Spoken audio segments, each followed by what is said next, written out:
खूप असं चांगलं आहे। तसेच या सातवडी गटामध्ये भरपूर नेत्यांना इथं संधी दिली, पण त्या मानाने आपल्या या गटाचा किंवा आपल्या तालुक्याचा प्रामुख्याने विकास झालेला नाहीये। थोडक्यात या गटातील बद्दल मी बोलणार आहे। विशेष बोलून येत्या साहेब आपण मोवेशीची आश्रमशाळा बघितली, खूप अशी सुंदर बिल्डिंग बांधलेली आहे, पण शिक्षणाचा अभाव त्याप्रमाणे आमच्या विद्यार्थ्यांना होतच नाही।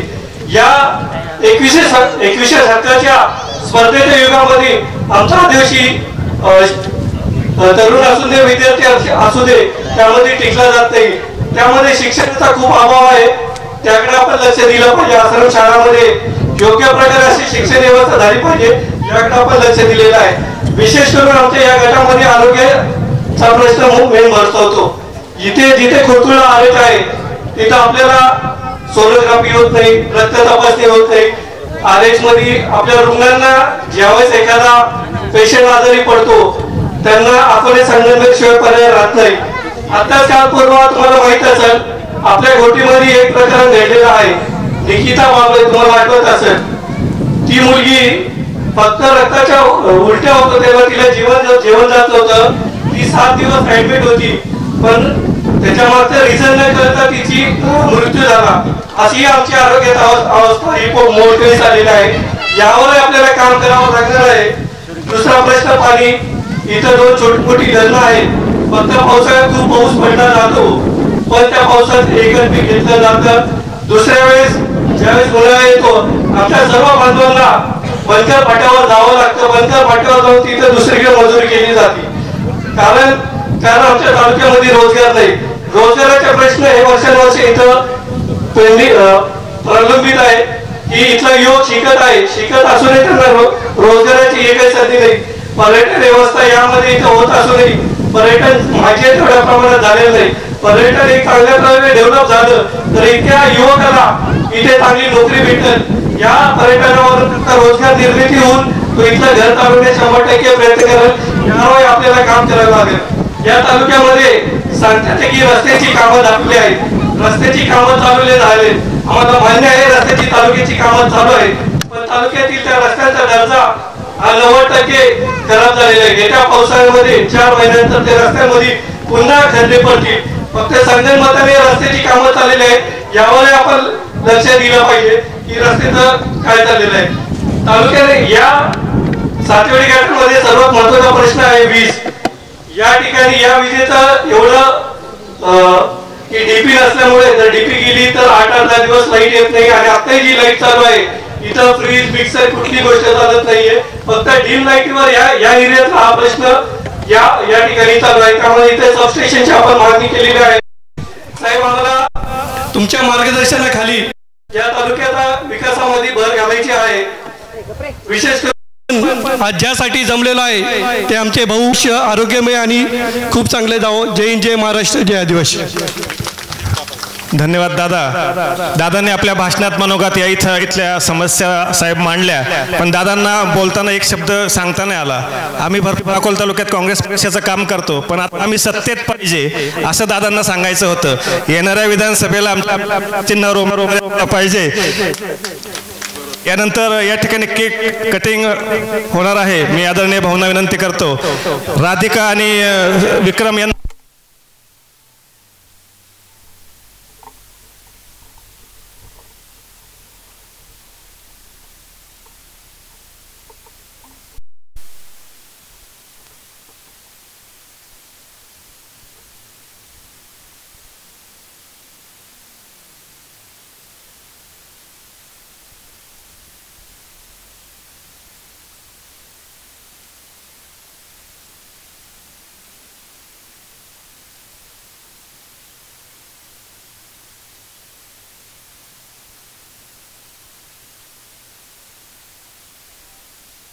इथे यावं, मबेसीत यावं की पिंपरीत यावं. अगोदर आमचं मत होतं की नाही मबेसीत आपण एक मोठा कार्यक्रम घेऊ. नंतर परत आमच्या सगळ्यांच्या मनात बाळासाहेब वाजे, दत्ता, इकडचा जेवढा कार्यकर्त्यांचा परिवार आहे, आत्ता फार चांगलं भाषण जो मुलगा आपला करत होता वामन, हे जेव्हा येतात अकोल्यामध्ये आणि भरभरून बोलतात ना, मलाच माझ्या मनात खंत निर्माण होते यांच्यामध्ये काय कमी आहे जे फार उत्तम वक्ते म्हणून बोलतायत. आदिवासी भागातल्या प्रत्येक कार्यकर्त्याचं जर आपण वक्तृत्व जर पाहिलं तर इतकं उत्तम हे लोक बोलतायत. मागणी करताना सुद्धा आक्रस्ताळेपणा नाही, शांतपणे पण खंबीरपणानं आपली भूमिका ते मांडीत असतात. हे या भागाचं एक वेगळं वैशिष्ट्य आहे. मुळेचा सगळा परिसर, मग तो प्रवरेचा असेल, तो आढळेचा असेल. तुम्हाला एक सहज माहितीसाठी सांगेल मी, तुम्हाला आणि मला, आपल्या तालुक्याला सगळ्यांना अभिमान वाटावा अशी एक गोष्ट आहे की आमच्या सर्वांचे श्रद्धास्थान आदरणीय सदैय भाऊसाहेब थोरात, आम्हा सर्वांसाठी दादा. साहेब पण दादा म्हणायची, मी पण दादा, आमच्या सगळ्यांचे ते दादा. प्रत्येक दीपावलीच्या नंतर दुसऱ्या दिवशी, तिसऱ्या दिवशी दादा आपल्या भंडारदऱ्याला येणार, कधी कधी इकडं कुकडेश्वरला जाणार. पण दादा का जातात आणि दीपावलीच्या दुसऱ्याच दिवशी का जातात या प्रश्नाचं उत्तर काय मला सापडत नव्हतं. आणि मी साहेबांना एक दिवस धाडसानं विचारलं.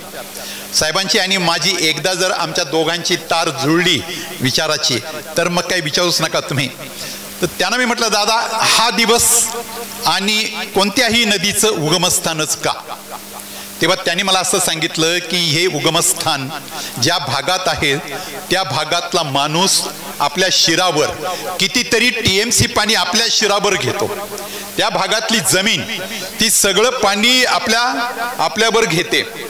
कमावलेली, शेतकऱ्यांनी कमावलेली, बांध बंदिस्ती केलेली, स्वतःच बांध घातलेली त्या जमिनीचा पोत स्वतःच तयार केलाय. मोठ्या प्रमाणावर पाऊस पडतो आणि हा पोत वाहत जातो. सगळं खाली नदीला गढूळ पाणी आहे म्हणून गढूळ पाणी दिसतं, पण या भागातल्या माणसानं कष्टानं ती जमीन पिकवलेली असते आणि तिचा पोत त्यांनी तयार केलेला असतो, तो पण वाहून जातो. तर असं सगळं पाणी जमिनीवर आणि आपल्या शिरावर घेणारी माणसं, ही माणसं विस्थापित होतात, धरणात त्यांच्या जमिनी जातात, वीज प्रकल्पात त्यांच्या जमिनी जातात, रस्त्यांमध्ये जमिनी जातात, एवढा पाऊस शिरावर घेतात, तेव्हा मराठवाड्यापर्यंत सुबत्ता निर्माण होते. आज हे सगळं काय आपलं पाणी आहे, औरंगाबादला प्यायला तेच पाणी आहे, जालनापर्यंत तेच पाणी आहे. हे सगळं जेवढं पाणी जो आदिवासी माणूस आपल्या शिरावर घेतो, दीपावलीच्या आनंदाच्या दिवशी त्याच्या सुखदुःखात सहभागी व्हायचा आहे. आणि म्हणून दीपावलीच्या नंतर तिकडूनच फराळ घेऊन यायचं, तिकडूनच जेवणाचे डबे घेऊन यायचे आणि आदिवासी माणसांच्या बरोबर जेवणं करायची. हा दादांचा त्यावेळेचा प्रघात होता. फार या सगळ्या तुमच्या प्रत्येक आदिवासी माणसांच्या बरोबर दादा आणि नंतरच्या काळामध्ये साहेबांच्या बाबत जरूर सांगेल की दादांच्या स्वर्गवासानंतर मी लक्ष्मणराव कुटे आम्ही होतो. साहेबांच्या मनातलं दुःख मी समजून घेत होतो. साहेब असं एक दोन वाक्य जरा त्यावेळेला पुटपुटले, पण माझ्यापर्यंत ते पोहोचले की भाऊ इथून पुढे दादांच्या धोरणाला कुठं पण ओरखडा ओढायचा नाही, हे आपलं पहिलं काम असेल. आणि हे सगळं व्रत साहेबांनी आत्तापर्यंत जपलं. आपल्या सगळ्यांच्या बद्दल प्रचंड प्रेम ज्या कुटुंबाला आहे तो हा थोरात परिवार आहे. सदैव यांचं आपल्याकडे येणं असावं असं या भागातल्या प्रत्येक नागरिकाला वाटतं. ऐन वेळेला साहेब जर म्हटले की मला आज अशा प्रकारचं काम आहे तर मग आता आपल्याला पर्याय कोणता? साहेब आम्ही त्यासाठी जयश्रीचा, साहेबांच्या कन्येचा प्रस्ताव आमच्या डोळ्यासमोर ठेवला होता. साहेब या लोकांचं मत असं होतं की साहेब एक वेळेला समजा त्यांच्या काही कामानिमित्तानं नाही आले तर साहेबांची कन्या आलीच पाहिजे असा आग्रह होता. आणि मग साहेब नसतील तर ती पण तयारी आम्ही ठेवली होती. आणि या भागामध्ये सदैव कायम या भागाच्याच सगळ्या नागरिकांच्या समवेत आपण जोडलेलो आहोत. सदैव यांच्याबरोबर आपण कायम राहावं. तो मुळेचा परिसर असेल, तो तिकडे प्रवरेचा परिसर असेल, आढळेचा परिसर असेल. आणि मी तर फॉरेस्ट वहुदार संघटनेत काम केले. आमच्या एका मित्राच्या छातीवर मी आत्ता मार्क्सवादी कम्युनिस्ट पार्टीचा बिल्ला पाहिला, कॉम्रेड तुमच्या छातीवर मी तो पाहिला. हे सगळे साहेब आमचे जुने कम्युनिस्ट पार्टीचे सगळे सहकारी आहेत. आणि आता ते कॉम्रेड अजित नवले आणि भारतीय कम्युनिस्ट पार्टी यांच्याबरोबरचे त्यांची नाती आहेत. फॉरेस्ट वहुदारांच्या त्या सगळ्या समस्या आहेत. धरणामध्ये जे विस्थापित झाले, वेगवेगळ्या प्रकल्पात जे विस्थापित झाले, त्यांना जमिनी शिल्लक राहिल्या नाहीत, तेच सगळे आदिवासी माणसं डोंगराच्या पायथ्याला खडक फोडून त्यांनी जमिनी केल्या, अर्थात त्या जंगल पट्ट्यामध्ये केल्या.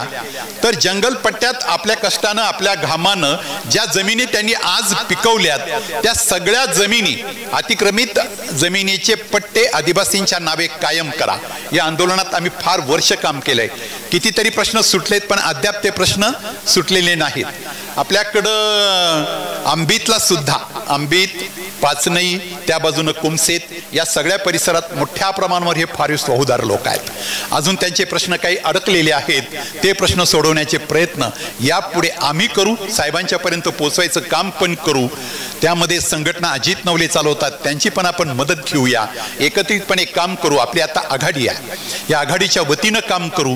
साहेब आल्याच्या नंतर या विषयाला स्पर्श न करता पुढे जाणं हे योग्य नाही. समस्या कितीतरी आहे आदिवासी भागातल्या, कितीतरी आहेत, पण सगळ्या समस्यांची आज चर्चा होणं अशक्य गोष्ट आहे. अशी वेळ येऊ की इतका कडक उन्हाळा पण नसेल आणि तुमच्यापैकी काही प्रातिनिधिक स्वरूपात या पट्ट्यातले सगळे प्रमुख सरपंच, ग्रामपंचायत सदस्य, पाटील आणि कर्ती माणसं एकत्रितपणे कुठेतरी करू आणि साहेबांना एकत्रित बोलावून घेऊ आणि परत या भागातल्या सगळ्या समस्यांची चर्चा आपण करू आणि त्या सोडवण्यासाठी आपण कटिबद्ध राहू. पिंपरी गावाचा प्रश्न होता, तळे ग्रुप ग्रामपंचायत आहे. ह्या ग्रामपंचायतींना आता नव्या कायद्यानुसार ग्रुप ग्रामपंचायतीऐवजी स्वतंत्र गावाचा दर्जा द्या, अशी पण मध्ये काही मागणी होती. साहेब महसूल मंत्री असताना आपण कितीतरी गावांना स्वस्त धान्याची दुकानं, त्यावेळेला साहेबांनी आम्हाला डायरेक्ट आदेश करून ती स्वस्त धान्याची दुकानं आपण इकडे दिलेली आहेत. असं मोठं काम त्यांच्याच मार्गदर्शनानं आणि त्यांच्याच सहकार्यानं आतापर्यंत होत आलंय आणि अशा तुम्हा सर्वांच्या सहवासामध्ये येण्याची संधी आज लाभली. साहेबांशी मी खाजगीत पण बोललोय, यापूर्वी पण आम्ही सर्वजण बोललोय. काँग्रेस पक्षाचे किंवा आघाडीचे सगळे घटक आणि राजकीय पक्षांचं नाव न घेता तमाम कार्यकर्त्यांची अशी अपेक्षा आहे की मुळापट्ट्यातला सगळ्यात जर कडीचा मुद्दा कोणता असेल तर या भागामध्ये आरोग्याच्या म्हणून समस्या फार आहेत. मी जिल्हा परिषदेवर 5 वर्ष होतो, तेव्हा पण डॉक्टर येत नाही येत अशा कितीतरी समस्या त्याही वेळेला होत्या.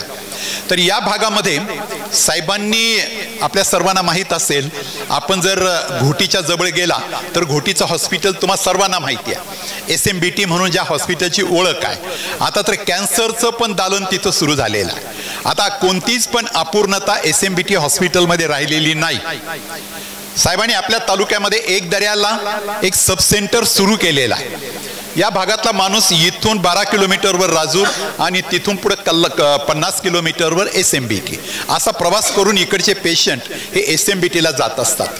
आज जर आपण काय पदरात पाडून घ्यायचं असेल किंवा साहेब आमचा काय स्वार्थ असेल आज तुम्हाला इथपर्यंत उन्हात त्रास द्यायचा, तर तो खरा हाच आहे. तो बोलून दाखवण्याची आवश्यकता आहे की सब हेल्थ सेंटर एक अशा प्रकारचं हॉस्पिटल पण SMBTच्याच नियंत्रणाखालचं आपल्या भागामध्ये इकडे व्हावं. जो पेशंट हा SMBTला घोटीला पाठवावा लागेल तो अवश्य पाठवायचा, पण सदोदितपणे ते हेल्थ सेंटर इथं सुरू ठेवायचं, असा आपला एक प्रस्ताव आज साहेबांकडे आपला आहे. त्यासाठी जमीन द्यायची पाळी आली तर ही जमीन या भागातला आदिवासी माणूस हा आपल्याला मोफत पण जमीन द्यायला तयार आहे. पण त्यांची अपेक्षा फक्त एवढी आहे की हा आरोग्याचा आमचा प्रश्न सुटावा. स्नेक बाईट, सर्पदंश, कितीतरी लोकांचे सर्दीपासून पुढे निमित्तानं ताप, तिथून पुढे निर्माण होणारे आजार, कितीतरी आजार आहेत. कुठेतरी डोलीत घालून पेशंटला खाली आणावं लागतं. अशा समस्यांवर जर आज साहेबांच्या येण्याचं त्याचं पूल आपल्यासाठी आरोग्याचं म्हणून एक वरदान ठरावं अशी आपली अपेक्षा राहणार आहे. म्हणून साहेबांच्या आज फार कळकळीनं तुमच्या सर्वांच्या वतीनं या ठिकाणी हा प्रश्न साहेबांच्या कानावर आपण घालतोय. फार ऊन आहे, सगळं आहे, पण तरी सुद्धा तेच म्हणत होते की एकदा मुळीच्या पट्ट्यात आपल्याला फिरायला जायचं आहे. पण आता उन्हाळ्यामध्ये ती वेळ येईल असं काय मला वाटलं नव्हतं, पण आता ती उन्हाळ्यात आली. फैजान म्हणत होता तुमचा माझा वाढदिवस फार उन्हामध्ये येतो. म्हटलं आता ते आपल्या काय हातात आहे. साहेबांच्या सारखं फेब्रुवारीत आला असता तर ते वातावरण फार चांगलं राहते. पण आता जे आहे ते आहे. त्यातच आनंद आहे आणि खरंच मनापासून मी आम्हा सर्व कार्यकर्त्यांच्या वतीनं आनंद व्यक्त करतो की आज तुमच्या सगळ्यांच्या समवेत आज आदिवासी पट्ट्यामध्ये मुळेच्या काठावर आज हा आमचा वाढदिवस साजरा होतोय. मुळेचं पाणीच हे आम्ही पिलेलो आहे. नवलडीकर पण सगळं मुळेचं पाणी आमच्या विहिरींना मुळेचंच पाणी आहे. सगळे खालून आलेले सगळे लोक, प्रवरेच्या उजव्या थडीचे सगळे लोक, सगळ्यांना माहिती आहे मुळेला पाणी गेलं की आमच्या विहिरींचं पाणी काही परसांवर चढतं. तेव्हा लाभार्थी आहोत आम्ही या सगळ्याच पाण्याचे. आज तुमच्यात आलो, तुमच्यामध्ये एक वाढदिवस साजरा करण्याचं भाग्य लाभलं, याच्याबद्दल आनंद व्यक्त करतो. फार दूरवरून लांबून इतर कामं असताना साहेब आज आपल्यामध्ये आले, त्याच्याबद्दलचा आनंद व्यक्त करून थांबतो. धन्यवाद. च्या वतीनंही रणजी ओगले यांचा सन्मान सत्कार या ठिकाणी संपन्न होणार आहे.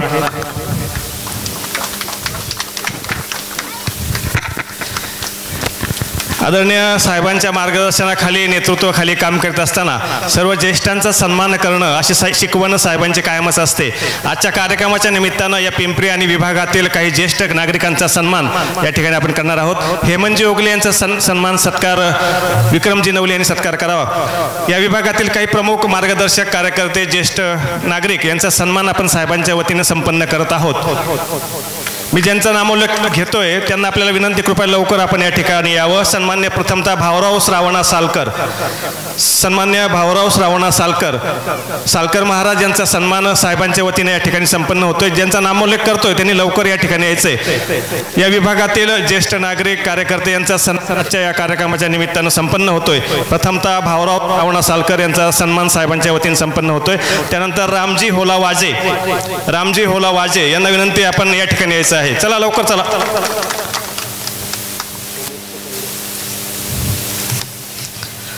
रामजी होला वाजे यांचाही सन्मान या ठिकाणी संपन्न होतोय. त्यानंतर भीमा काळू सालकर, सर्व ज्येष्ठ मान्यवर या ठिकाणी आहेत, यांचा सन्मान आपण प्रातिनिधिक स्वरूपात या ठिकाणी संपन्न करतोय. भीमा काळू सालकर,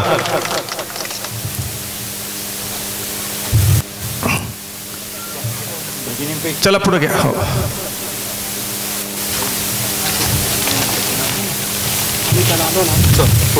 यानंतर दगडू रामा वरे यांना विनंती, आपण या ठिकाणी यायचंय. त्यानंतर रंजना सावळेराम वरे यांचाही सन्मान साहेबांच्या वतीने या ठिकाणी संपन्न होतोय. मी ज्यांचा उल्लेख केला आहे आपल्याला विनंती, लवकर या इथं. दगडू रामा वरे आणि त्यानंतर सकाराम भाऊ ढवळे यांचाही सन्मान संपन्न होतोय. प्रातिनिधिक स्वरूपात हे सत्कार संपन्न आपण भाऊंच्या अभिष्ट चिंतन सोहळ्याच्या निमित्ताने आदरणीय साहेबांच्या हस्ते हा सन्मान सत्कार सोहळा केलेला आहे. अजून 2 मान्यवर आहेत ज्यांचा मी उल्लेख केला, त्यांनी या ठिकाणी यावं.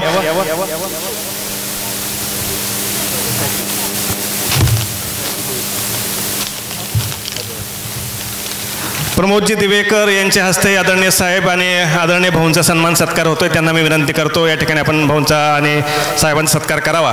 त्याचबरोबर अकोले तालुका NT सेलचे तालुका अध्यक्ष आणि समचरपूर विभागातील आमचे नेते सन्मान्य भास्कररावजी दराडे साहेब आणि त्यांचे सर्व सहकारी यांच्या वतीने सत्कार संपन्न होणार आहे. या ठिकाणी सर्व मान्यवरांचा प्रातिनिधिक स्वरूपात या ठिकाणी सन्मान सत्कार आपण संपन्न केला आहे. यानंतर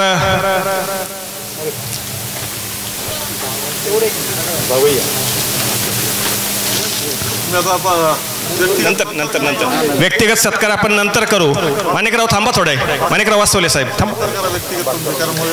ज्यांचं मार्गदर्शन ऐकण्यासाठी आपण सर्वजण उत्सुक आहात.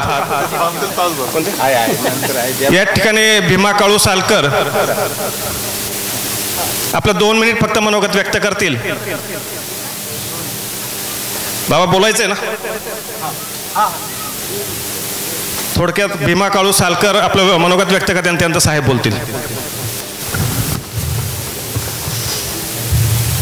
सत्वशील राजा हरिश्चंद्र मुळा विभाग आयोजित ज्येष्ठ काँग्रेस नेते भाऊ मधुकर नवले साहेब, का काँग्रेस पक्षाचे महसूल मंत्री, राज्याचे महसूल मंत्री बाळासाहेब थोरात हे येत्या घडीला हे महाराष्ट्राचे मुख्यमंत्री असतील यात शंका नाही. एवढे 2 शब्द बोलून माझे 2 शब्द संपवतो. धन्यवाद बाबा. यानंतर महाराष्ट्र प्रदेश काँग्रेस कमिटीचे सरचिटणीस हेमंतजी ओगले यांना मी विनंती करतो आपण 2 शब्दात या ठिकाणी शुभेच्छा व्यक्त कराव्यात. आपल्या सर्वांचे नेते आदरणीय बाळासाहेबजी थोरात यांच्या प्रमुख उपस्थितीमध्ये आमचे मार्गदर्शक या अकोला तालुक्याचे हितचिंतक सर्व लोकांना बरोबर घेऊन जाणारे आणि एक मनमिळावं असे आमचे मधुकर नवले काका यांच्या वाढदिवसानिमित्त उपस्थित सर्वच मान्यवर सतीशदादा असतील, रजनीकांतजी असतील, अशोकजी नेहे असतील व उपस्थित सर्वच गावातील पंचक्रोशीतील सर्व मान्यवर महिला बंधू भगिनी जी पण इथं उपस्थित आहेत. आपल्या सर्वांचं या ठिकाणी मधु काका यांनी स्वागत केलेलं आहे. आज एक सुंदर असा आदिवासी पट्ट्यामध्ये इतक्या लांब इकडल्या आतमधल्या भागामध्ये नव्हतो आलो मी, मुळाच्या पट्ट्यात आलो होतो परंतु इकडे नव्हतो आलो, खालच्या पट्ट्यात गेलो होतो. या ठिकाणी काकांमुळे येण्याचा आज योग आला. साहेबही कालच मोकळे झाले, महाराष्ट्रातले लोकसभेचे इलेक्शन कालच संपल्याने साहेब मोकळे झाले की पहिलाच कार्यक्रम त्यांनी मधु काकांचा घेतला. मी माझ्या ओगले कुटुंबियाच्या वतीनं व महाराष्ट्र प्रदेश काँग्रेस कमिटीच्या वतीनं आदरणीय मधुभाऊ नवले यांना हा वाढदिवस जो त्यांनी 70 पार केली, 72व्या वर्षात आज त्यांचं पदार्पण झालेलं आहे. मी परमेश्वराला साईबाबा चरणी प्रार्थना करेल की मधुभाऊंचा 100वा वाढदिवसही याच ठिकाणी साहेबांच्याच प्रमुख उपस्थितीत व्हावा अशी एक मी आई मुळेच्या चरणी प्रार्थना करतो व मधुभाऊंना उत्तम व उदंड आयुष्य लाभो अशी परमेश्वर चरणी प्रार्थना करतो. एक सुंदर असा कार्यक्रम आयोजित केला, त्याबद्दल आयोजकांचे धन्यवाद. सतीश भाऊ तुम्ही चांगला एक कार्यक्रम घडून आणला व मधुभाऊंचा मागच्या वर्षी कार्यक्रम वाढदिवसात झाला होता, कॉलेज शाळेमध्ये झाला होता आणि आज परत या ठिकाणी 1 वर्षांतरनं परत भाऊंना भेटण्याचा योग आला. मी आपल्या सर्वांच्या वतीनं भाऊंना पुढील आयुष्य हे चांगलं यश व कीर्तिदायक जावो व येणाऱ्या वर्षात आपल्या सर्व इच्छा पूर्ण हो अशी सदिच्छा व्यक्त करतो. थांबतो. जय हिंद, जय महाराष्ट्र. धन्यवाद. आपल्या सर्वांचे मार्गदर्शक महाराष्ट्र राज्याचे विधिमंडळ पक्षाचे काँग्रेस नेते आदरणीय नामदार बाळासाहेबजी थोरात साहेब आपल्या सर्वांना मार्गदर्शन करतील. टाळ्यांच्या गजरात आपण त्याचं स्वागत करायचं आहे. आपल्या सर्वांचं आवडतं व्यक्तिमत्व माननीय मधुकरराव नवले म्हणण्यापेक्षा मधुभाऊच चांगलं वाटतं. मधुभाऊ नवले यांच्या वाढदिवसाच्या निमित्तानं आयोजित करण्यात आलेल्या कार्यक्रमासाठी उपस्थित राहिलेले महाराष्ट्र प्रदेश काँग्रेस कमिटीचे सरचिटणीस माननीय हेमंतजी ओगले, इथे उपस्थित ज्यांनी आयोजन या कार्यक्रमाचं केलं आहे असे सतीशदादा भांगरे, तालुका काँग्रेसचे अध्यक्ष शिवाजीराव नेहे, माननीय रामजी वाजे, विजयराव सालकर, हरिभक्तपरायण भाऊराव सालकर, संगमेर कारखान्याचे संचालक संभाजीराव वागचौरे, अण्णासाहेब नवले, आदरणीय जीजी मंदाताई नवले, रजनीकांतजी भांगरे, कॉम्रेड नामदेवराव भांगरे, बाळासाहेब वाजे, दत्तात्रय वाजे, सरपंच औशीराम वेडे, भास्करराव दराडे, विक्रम नवले, ज्यांचा उद्या वाढदिवस आहे नाजच शुभेच्छा आपण दिलेल्या आहे असे फैजान तांबोळी, संदीपजी दराडे, उपस्थित असलेले सर्व आपले कार्यकर्ते, सर्व या परिसरातील आणि तालुक्यातून आलेली बंधू आणि भगिनी, आपण मधुभाऊंचा हा वाढदिवस इथे साजरा करतो आहोत. खरं म्हणजे ही कल्पना मला पहिली व्हॉट्सअपला दिसली आणि नंतर माझ्यापर्यंत येऊन पोहोचली. आणि ज्यावेळेस हरिश्चंद्रगडाच्या पायथ्याला हा वाढदिवस साजरा करण्याची कल्पना मांडली आणि मला निमंत्रण झालं त्यावेळेस मला सुद्धा आनंद झाला की चला एक वेगळं वाढदिवस करतात, मोठी मंगल कार्यालय घेतात, मध्ये वाजत गाजत वाढदिवस होत असतो. परंतु वडाच्या झाडाखाली हरिश्चंद्रगडाच्या पायथ्याला पिंपरी गावामध्ये हा वाढदिवस साजरा करण्याची ज्यांनी कल्पना मांडली त्याचं पहिलं कौतुक. मग ते सतीशचंच काम दिसते.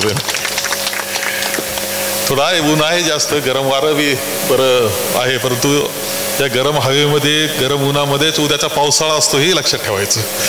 कधी कधी त्रास होत असतो, त्रासाच्या पाठीमागं परत येत असतं ते सुख येत असतं, त्रासातून सुख येतं, त्याचं हे उदाहरण आहे. मधुभाऊंचा वाढदिवस साजरा करत असताना मी सांगेल की राजीव गांधी, भारतरत्न राजीव गांधी यांची आज स्मृतिदिन आहे.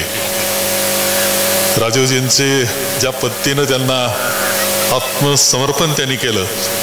त्यांचा मृत्यू कसा ओढवला हे आपल्या सगळ्यांना माहिती की लोकसभेच्या निवडणुका सुरू होत्या आणि त्यावेळेसच तामिळनाडूमधल्या एका ठिकाणी हेलिकॉप्टरमधून उतरल्यानंतर त्यांना जो चाहत्यांचा वेढा पडलेला होता त्याच्यामध्येच अतिरेकी होते.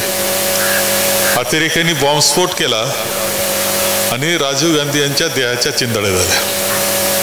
एक आत्मसमर्पण या देशाकरता करणारं व्यक्तिमत्व अत्यंत तरुण वयामध्ये, वयाच्या 40-44 वर्षी देशाचे पंतप्रधान झाले आणि एक नवी दृष्टी घेऊन देशाला घडवण्याचा प्रयत्न त्यांनी केला. त्या अगोदरच इंदिराजींची सुद्धा मृत्यू जो झाला तो आपल्या सगळ्यांना माहिती आहे, तो सुद्धा अतिरेक्यांच्या गोळ्यांतून झाला. राजीवजींचा मृत्यू अतिरेक्यांनी केलेल्या बॉम्बस्फोटामधून चिंधड्यातून झाला, त्यांच्या संपूर्ण देहाच्या चिंधड्या झाल्या. आणि हे सगळं दुःख घेऊन सोनियाजी, प्रियंकाजी, राहुल गांधी तरी देश सांभाळण्याचं काम करतायत. खरं म्हणजे त्यांचं सुद्धा कौतुक केलं पाहिजे. या निवडणुकीमध्ये आपण सगळ्यांनी पाहिलं असेल की किती संकट आहे त्यांच्यावर, संकटामागं संकट आहे. अनेक त्यांच्यावर अशा पद्धतीनं अडचणी केल्या जातात की काहीतरी बोलले म्हणून 2 वर्षाची शिक्षा, 2 वर्षाची शिक्षा, खासदारकी गेली, त्याच संध्याकाळी लगेच घरातून बाहेर काढलं. म्हणजे अपमान किती सहन करायचं याला काही मर्यादा असतात, करणाऱ्याने किती अपमान करावा याच्या मर्यादा असतात. पण त्या सगळ्याच्या पलीकडे जाऊन हे सगळं अपमान, सगळा त्रास सहन करून ते लढाईला उभे राहिले आणि ते लोकशाही करता लढण्याकरता उभे राहिले, लोकशाहीसाठी आणि देशाची घटना वाचवायची. भाऊनी एका विषयाला सुरुवात केली पण थोडेसे नंतर इकडे तिकडे ते गेले. भाऊनी विषय मांडला का काँग्रेसचा विचार काय, एकच आहे. काँग्रेसचा विचार इतका सोपा, दुसरा कोणताही विचार नाही जितका काँग्रेसचा आहे. आपल्या राज्यघटनेच्या प्रियांबलमध्ये जे काही तत्वज्ञान आहे समतेचं, तो काँग्रेसचा विचार, इतकं सिंपल आहे. आणि ते तत्वज्ञान आलं ते आपल्या संतांमधून आलं. वारकरी संप्रदायाचं तत्वज्ञान जे आहे जर पाहिलं तर तुम्हाला आपली घटना आणि वारकरी संप्रदाय वेगळा दिसणार नाही, इतकंच त्याच्यामध्ये साम्य आहे. आणि असं तत्वज्ञान घेऊन ही लढाई आपण करतो आहोत. आणि म्हणून आपल्या सगळ्या काँग्रेस, शिवाजीराव नेहेंचं, सतीशदाचं तुमचं कौतुक याच्याकरता केलं पाहिजे की तुम्ही काँग्रेसचा विचार घेऊन काम करत असताना भाऊंचा सत्कार इथं ठेवलेला आहे. यामध्ये सुद्धा एक विचार आहे, यामध्ये सुद्धा विचार आहे की आपण जर तत्वज्ञान समतेचं आहे, सर्वसामान्य माणसाकडे पोहोचण्याचं आहे, तर आपण वाढदिवसही जाऊ, आपण आदिवासींमध्ये वाढदिवस करू. हा एक चांगला विचार म्हणून त्यांनी पुढे आणला. याच्याकरता खूप कौतुक या निमित्तानं मला वाटतंय. मला असं वाटतं तुम्ही जरा उन्हात बसले, तुम्ही जरा सावलीत या, जरा दोघं तिघं जरा तुम्हीच तुम्हाला ऊन लागत नसेल तुम्हाला काही अडचण नाही, कारण तुम्हाला थोडी सवय आहे. बरं थोडंसं बरं नाही वाटून राहिलं मला, म्हणजे ते आणि उन्हाचा तडाखा इतका आहे का बस इकडून उघडला मी म्हणून इथं बरं वाटलं, नाही तर बरं तो चांगला एक सुंदर सत्कार या निमित्तानं केला. आपण सर्वजणांची भेट झाली. खरं जे मधुभाऊंनी आत्तापर्यंतची वाटचाल, मधुभाऊला विचारलं वय काय वाढदिवस, येताना तर सतीशदादाचं प्रेम एवढं आहे तुमच्यावर का ते म्हणे 42च असेल वय. विचारा त्यांना, म्हणजे 20 वर्ष बोनस द्यायचा कार्यक्रम चाललाय त्यांना. मी 3च महिन्याने थोरलाय. मी 72 मध्ये गेलोय आणि ते आज गेले 72 मध्ये. पहिला दिवस आहे 72चा त्यांचा, 72व्या वर्षामध्ये पदार्पणाचा. पण वाटचाल आपण पाहिली तर एक पुरोगामी विचार घेऊन, कम्युनिस्ट पार्टीचा विचार घेऊन त्यांनी काम केलं. आपण पाहतो की आंदोलनं हे सगळी गोष्ट सर्वसामान्याचे प्रश्न सोडवण्यामध्ये कायम अग्रेसर राहणारं व्यक्तिमत्व त्यांचं आहे. सहकारामध्ये सुद्धा चांगलं काम आणि संगमेर कारखान्याचे संचालक म्हणून असताना सुद्धा खूप मदत. तीर्थोदा म्हणजे माझे वडिलांचं त्यांचं एक वेगळं असं जिव्हाळ्याचं नातं कायम एकमेकाशी जपलं आणि तेच पुढं परंपरा कायम ठेवीत ते वाटचाल ही करतायत. आणि अजूनही वाटतं त्यांना की काहीतरी धडपड अशी असावी की सर्वसामान्याच्या जीवनामध्ये आनंद निर्माण करणारं काम आपल्या हातून घडावं, हा प्रयत्न त्यांचा असतो. आणि म्हणूनच त्यांचं खूप अभिनंदन. आता काय वय पूर्वी असं असायचं की 61 झाली का माणूस थकायचा, 60 नाठी काठी म्हणायचे महाराज, बरोबर आहे ना, पूर्वी 60 61ला. आता 75ला चांगली परिस्थिती सगळ्यांची. सहस्र चंद्रदर्शन म्हणजे 81व्या वर्षी, त्यावेळेस थोडं दगमग त्यावेळेस होती, परंतु तब्येती आता चांगल्या राहायला लागल्या, कारण औषध उपचार हे सगळ्या गोष्टी वेळेवर होत असल्यामुळं आणि खाणं पिणं सुधारल्यामुळे खूप परिस्थिती चांगली आहे. आणि त्यामुळं हा वाढदिवस 72 आहे, 75वी साजरी करू, 81वा करू आपण, 100चे चांगली पद्धतीने 87 झालेले वाढदिवस करू, आपण सगळेजण हजर राहू. आठवण करा, इथंच करायचं वाढदिवस, वडाचं झाड आणखी मोठं झालेलं असेल. परंतु एक चांगलं हे आहे, आपल्याकडे येत असताना पिंपरी आणि हरिश्चंद्रगडाच्या पायथ्या या पंचक्रोशीत आणि 40 गावाचा पट्टा म्हणतो त्याला. खरं आहे की तोलारखिंड खूप प्रसिद्ध जुना रस्त्याचा हे होतं. तीर्थरूप भाऊसाहेब वडिलांनी सुद्धा तोलारखिंड पाहण्याकरता गेले होते, रस्त्याकरता काय प्रयत्न करायचा असं 78मध्ये त्यांचं हे होतं. मला ते पर्यावरणाचे काही प्रश्न त्याच्याशी निगडीत ते झाल्यामुळं, विशेषतः शेकरू जो आहे प्राणी, तो शेकरू म्हणजे थोडं मोठी खारी सारखं, बरोबर आहे ना? शेकरू तुम्हाला माहिती असेल ना सगळ्यांना, नाही? तो हा राष्ट्रीय प्राणी येतो आणि तो नेमका त्या पट्ट्यात जास्त आढळतो. म्हणजे त्या प्राण्याला जपणं राष्ट्रीय धोरण असं असतं की अशा ज्या गोष्टी आहेत की ज्या पुढं पिढ्यानपिढ्या चालल्या पाहिजे आपल्याबरोबर, माणसाबरोबर, त्यातल्या काही गोष्टी असतात, त्याला जपण्याचा प्रयत्न असतो. अशा कारणानं ते थांबलं असं मला कळालं होतं. परंतु जर व्यवहार्य असेल आणि त्याच्यात काही मार्ग निघत असेल तर जरूर पाहिलं पाहिजे, कारण त्याच्यातून उतरण्याकरता, त्या बाजूला उतरण्यासाठी मदत होऊ शकते आणि आणखी नवे रोजगार तयार होण्याकरता मदत होऊ शकते. खरं हरिश्चंद्रगड आणि हे मला बऱ्याच वेळा वाटतं हरिश्चंद्रगडावर जावं, पण आता कधी कधी पण चढून होईल का नाही मला अंदाज येत नाही. काय जी जरा हसली, जरा 2-4 टप्पे करू ना. नाही व्हायचं, 2-4 विश्रांती घ्यायची, मग त्याला काय होतं, पावसाळ्याचं मग ठरलं एकदा पावसाळ्यात यायचं बरं का, आणि वर जायचं, 2-4 विश्रांती घेऊ, 2 घ्यायचं, 4 घेऊ, याला काय फरक पडतो आपल्याला. परंतु तो आनंद वेगळाच आहे. का हरिश्चंद्रगडावर गेलोच नाही बा आम्ही, त्या भागात होतो, पण हे किती चुकीचं आहे. तुम्ही गेला का कधी? भाकरी बांधून घ्यायच्या. जाऊ आता या पावसाळ्यात काय आहे, आता स्थिती अशी आहे की 4 तारखेला निकाल लागेल. आता जरी मी मोकळा काय आहे तर आता मुद्दाम फिरतोय मी, कारण इतके दिवस म्हणजे प्रचाराच्या काळात मी आपल्या भागात कमी होतो. आता थोडंसं फिरून घ्यायचं. 4 तारखेला निकाल लागेल, 10 तारखेला अधिवेशन आहे, आणि 10 तारीख अधिवेशन झालं का आम्ही सीटं वाटायला बसणार आहे सगळेजण, महाविकास आघाडी आमची. त्यामुळे कटकटी आहेत म्हणून मी फिरण्याचा प्रयत्न करतोय, परंतु त्याच्यात वेळ मिळाला तर आपण निश्चितपणे जाऊ. त्यातला आनंद मोठा आहे, तो आनंद घेण्याचा प्रयत्न आपण करू. खरं आहे की अत्यंत महत्त्वाच्या भागामध्ये तुम्ही राहता, खूप मोठा टुरिझमला वाव आहे. भंडारदारा झाला, कळसुबाई झालं, हरिश्चंद्रगड झाला, काय किती, आणि इव्हन ते रतनगडचे आपलं जे आहे हेमाडपंथी मंदिर, अमृतेश्वर, किती सुंदर गोष्टी या. पण तितका रोजगार वाढायला पाहिजे होता, टुरिझम वाढला पाहिजे होता. तो का वाढत नाही याचा विचार जरा जे सुशिक्षित मुलं आहेत आपलीच कुटुंबातली इथली, त्यांनी विचार केला पाहिजे काय करायचं आणि काय केलं पाहिजे. याच्यात प्रचंड ताकद असते, म्हणजे टुरिझममध्ये अर्थव्यवस्था बदलण्याची प्रचंड ताकद आहे. ते प्रयत्न आपण केले पाहिजे या मताचा मी आहे. तुमच्याबरोबर मी राहील. तुम्ही कधीही सांगा, कधी सतीश दादाला सांगा, शिवाजीराव नेहलला सांगा, भाऊंना सांगा की असा विषय आहे, आपल्याला जायचं संगमनेरला, आम्ही तुमचं स्वागत आनंदानं करू, काही अडचण नाही. तुमच्या विषयाचा सुद्धा मार्ग काढण्याचा प्रयत्न पूर्णपणे केला जाईल. आणि तुम्ही म्हणले इकडे येऊन ऐका, तर इकडे येऊन ऐकू, इकडे ऐकण्यात जास्त मजा आहे. तर आपण तो प्रयत्न करू. भाऊंचा सारखा लकडा एक चाललेला आहे माझ्या भोवती, आणि तो बऱ्याच दिवसाचा चाललेला आहे. तो म्हणजे जे SMBT आपला आहे त्याचा उपयोग बराच काही लोकांना होतोय आता सध्या, बरोबर आहे ना? किती लोकांनी हात वर करा बरं, काय झालं बऱ्यापैकी इकडं आहेत. असं तर थोडंसं केंद्र त्याचं आपण एकदाऱ्यात केलेलं आहे, परंतु ते असं केंद्र आणखी इकडे यावं असा त्यांचा आग्रह चाललेला आहे.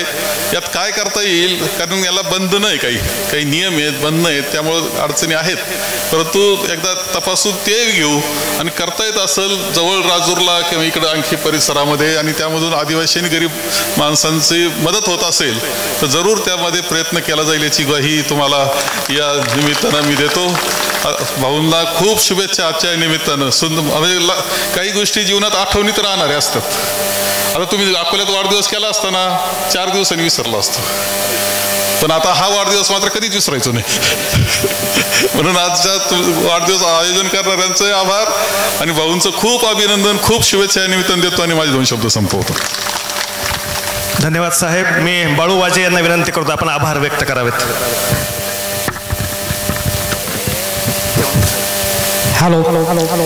आज या मधुकर भाऊ नवले साहेबांच्या वाढदिवसानिमित्त आदरणीय लोकनेते नामदार माननीय बाळासाहेब थोरात साहेब यांच्या उपस्थितीमध्ये तसेच युवा नेते सतीश दादा भांगरे सर्वच कार्यकर्ते उपस्थित झाले आणि वाढदिवसाच्या निमित्त सर्व कार्यकर्त्यांनी महिला भगिनींनी हार्दिक शुभेच्छा दिलेल्या आहेत भाऊंना.